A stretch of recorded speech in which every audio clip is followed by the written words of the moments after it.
গত সপ্তাহের বিমান হামলার জবাবে পাকিস্তানের খাইবার পাখতুনখাওয়ার বিভিন্ন জায়গায় অতর্কিত হামলা চালিয়েছে আফগানিস্তান।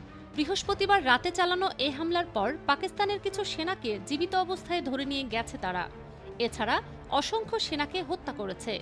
পাশাপাশি পাকিস্তানের অন্তত 40 সীমান্ত সেনা চৌকিও দখল করেছে আফগান সেনারা। আফগান সরকারের মুখপাত্র জাবিহুল্লাহ মুজাহিদ এক্সে দেয়া এক পোস্টে এই তথ্য জানিয়েছেন। তিনি বলেছেন, তীব্র সংঘর্ষ শুরু হওয়ার পর আমাদের সেনারা পাকিস্তানের সেনাদের ব্যাপক ক্ষয়ক্ষতি করেছে। তাদের অনেক সেনা নিহত হয়েছে এবং কিছু সেনাকে জীবিত আটক করা হয়েছে। বৃহস্পতিবার রাতে হঠাৎ করেই পাকিস্তানি সেনাদের লক্ষ্য করে হামলা চালানো শুরু করে আফগানিস্তান। অপরদিকে পাক সেনাদের দাবি, তারা আফগানিস্তানের বিপুল সেনাকে হত্যা করেছে। এছাড়া অসংখ্য সীমান্ত চৌকি ধ্বংস করে দেয়া হয়েছে। IBTV USA, new York.